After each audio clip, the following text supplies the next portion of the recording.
Scientific name of bottle gourd is Lagenaria siceraria, और आपने इसको याद करना है, पेपर में पूछा जा सकता है। It belongs to family Cucurbitaceae, Cucurbitaceae से बिलोंग करता है। The crop is native to tropical Africa, Asia and wild species are found in India.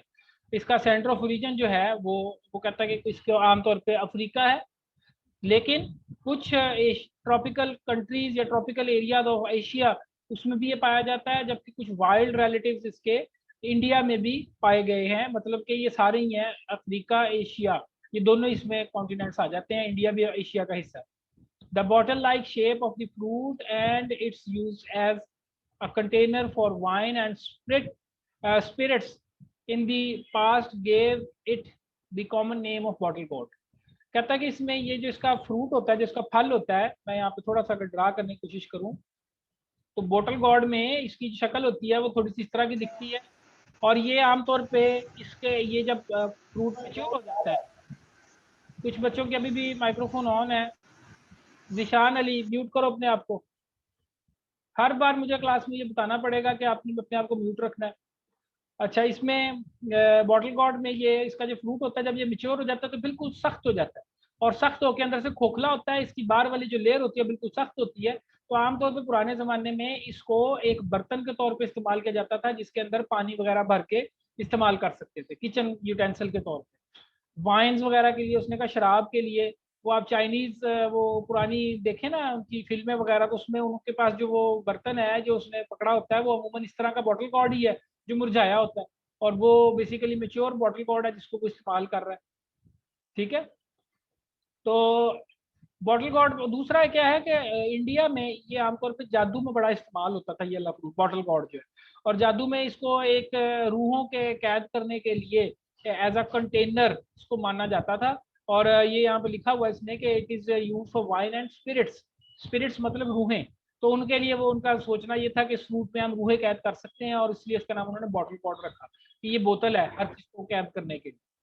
अच्छा, आगे it is extensively grown in Pakistan, Pakistan में बहुत ज़्यादा बड़े पैमाने पर काश्त होता है। It is in the green stage, the fruit are used as vegetable.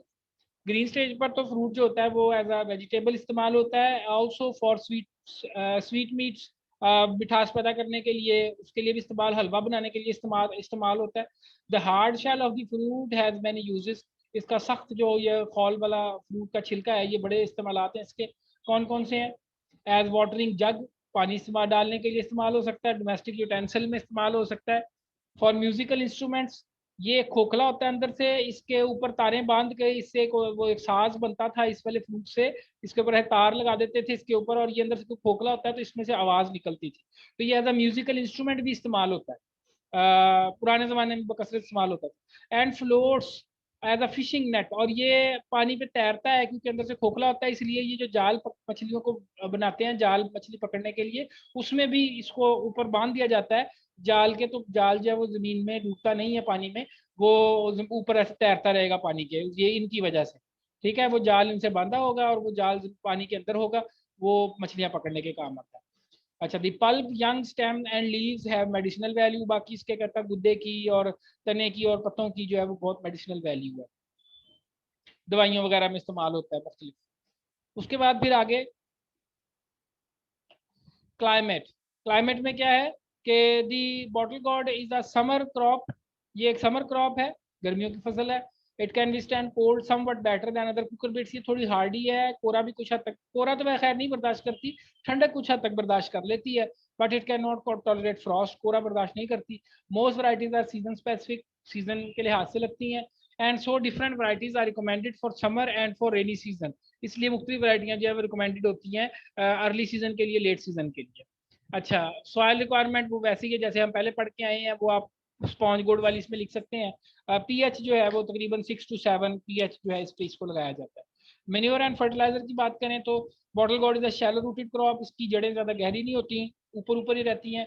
And responds well to top dressing of fertilizer, छट्टा देना, खड़े फसल में छट्टा देना जो है वो ज़्यादा बेहतर है, इसके लिए टॉप ड्रेसिंग की जाती है खाद की। It does not grow well on poorly manured soil, अगर इसको खाद नहीं डालेंगे तो अच्छा फ्रूट नहीं लगेगा। In the general practice is to simply supply, ये यहाँ पे जो डोजेज लिखी हैं 30 to 50 टन पर hectare farm yard manure at land preparation, सबसे पहले गोबर की खाद 30 से 50 टन डालनी है जी एट द टाइम ऑफ कह लें कि सीड बेड प्रिपरेशन। उसके बाद है एन और पी। मैंने यहाँ पे आपकी आसानी के लिए ये डोजेज लिख दी हैं, इसको यहाँ से पढ़ लें। 100 60 60 ये तकरीबन नाइट्रोजन फास्फोरस और पोटाश की डोजेज हैं जिसमें डालते हैं। ये आपने यहाँ से पढ़नी है, ये किताब वाली नहीं करनी, ठीक है। और इसको काइंडली आप अपनी कापियों पे लिख लें क्योंकि ये किताब में आपको लिखी नहीं नजर आएंगी। उसके बाद आ जाए सीड रेट एंड सोइंग। तो आमतौर पे about 4 to 5 kilogram of seed is required. 4 से 5 किलो बीज काफ़ी है एक हेक्टेयर के लिए। फरवरी मार्च में सो किया जाता है। पहला सीजन फरवरी मार्च है और दूसरा सीजन कौन सा है? जून जुलाई। जून जुलाई मतलब जब वो गर्मियाँ एंड हो रही हैं, ज़रा थोड़ा नमी वाला मौसम आने वाला उस वक्त। अच्छा आगे दी आगे इसके बाद rainy crop is usually staked often trained on a bower made of bamboo and sticks. जो बारिशों के मौसम में क्रॉप लगेगी कद्दू की, वो आमतौर पे उसको फिर वो बांसों की मदद से उसको सहारा देंगे, उसके ऊपर को ट्रेन करेंगे ताकि वो कद्दू जो है वो गले ना, ठीक है। जबकि समर की फसल को उसके ट्रेन करने की ज़रूरत नहीं है। इरिगेशन में 7 दिन इरिगेशन है, आमतौर पे 7 डेज के ऊपर आपने इरिगेशन अप्लाई करनी है, लेकिन ये एक सॉइल पर डिपेंड करेगा। वैरायटीज, यहाँ पर एक चीज़ और जो इसमें मेंशन नहीं है, मैंने यहाँ पे मेंशन की है, वो है plant to plant and row to row distance. तो प्लांट टू प्लांट डिस्टेंस आमतौर पे पौधे से पौधे का फासला 2 फुट होता है, बाज़ दफ़ा 3 फुट भी रखा जाता है क्योंकि इसकी बेलें काफ़ी फैल के निकलती हैं। और बेड का जो डायमेंशन है वो तकरीबन 6 से 6.5 फुट का बेड बनाया जाता है, ठीक है। तो ये आपने यहाँ से इसको ये याद रखनी है, जो डायमेंशन मैंने यहाँ पे दी है आपको नजर आ रही होगी। वैरायटीज, वैरायटीज में they vary from long and cylinder.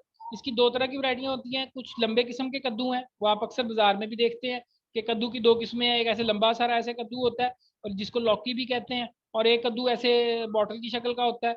एक कद्दू जो है वो बिल्कुल गोल होता है, ठीक है। ये 3 किस्में इसकी पाई जाती हैं। ज्यादा अगर क्लासीफाई करें तो ये 2 बनती हैं, एक लंबूतरी किस्म है और एक ये बैजवी किस्म है। तो उसने यहाँ पे यही बताया है कि इसमें these vary from long cylinder to thick and round. 2 किस्म की ज्यादा इसमें किस्में पाई जाती हैं।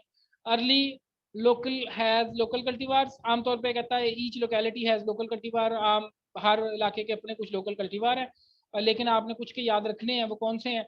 वो यहाँ से ये पढ़ लें आप। लोकल कल्टीवार कौन से हैं? सियालकोट, राउंड एंड लौकी। लौकी लंबी वाली है और सियालकोट राउंड जो है ये सियालकोट की वैरायटी है, गोल, ठीक है। इसके अलावा ये कुछ कमर्शियल वैरायटीज के नाम दिए हुए हैं, ये भी आप अपनी ऑब्जेक्टिव पॉइंट ऑफ व्यू से कुछ पढ़ लेना। मैं लिख हाईलाइट कर देता हूँ।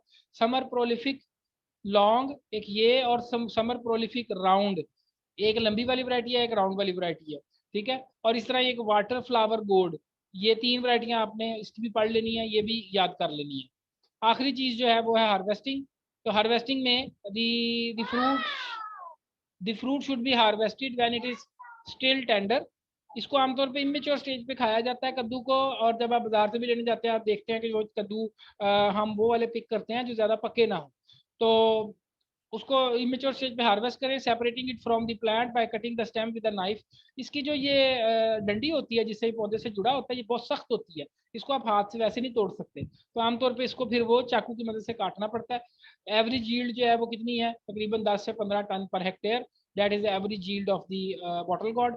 और ये हमारी आज की फसल थी। इसके बारे में कोई सवाल है तो आप अपना माइक्रोफोन ऑन करके आप पूछ सकते हैं। मीन वाइल मैं आपकी अटेंडेंस लगा लूँ। वलीद आपने अभी तक रजिस्ट्रेशन नंबर नहीं लिखा, लाइबा ने नहीं लिखा, फिजा ने नहीं लिखा। रजिस्ट्रेशन नंबर लिखें काइंडली।